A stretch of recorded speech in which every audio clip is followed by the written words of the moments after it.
Now, if you want to drill a hole that's perfectly straight and perpendicular to the surface, then the drill press is the tool to use. But what if you don't have one of these? Let me show you this. This is a portable drill press. It has its own built-in chuck, and it will accept just about any standard drill bit. And just put it in here, tighten the chuck, secure it with a key, and we're pretty much ready to go. Now, an electric drill goes on this end, like this.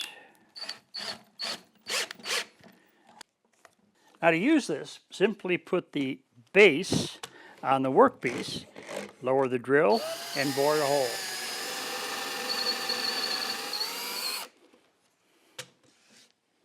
This portable drill press, like most, has a built-in work support designed to hold dowels, tubes, or pipes securely while drilling holes in the exact center.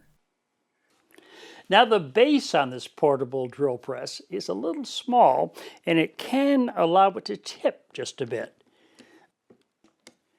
Now that tipping can be corrected by adding an auxiliary base.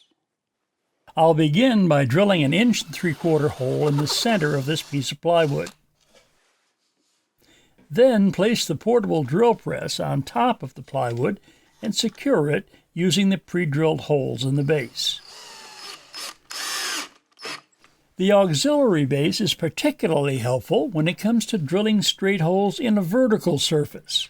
While the drill press may be handheld, the auxiliary base allows it to be clamped in position, the drill slipped on, and the hole bored. By boring a couple of mounting holes in the auxiliary base, it can be screwed to the workpiece.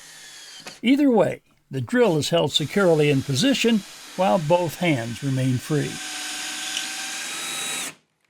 Now, even a regular drill press can't do that.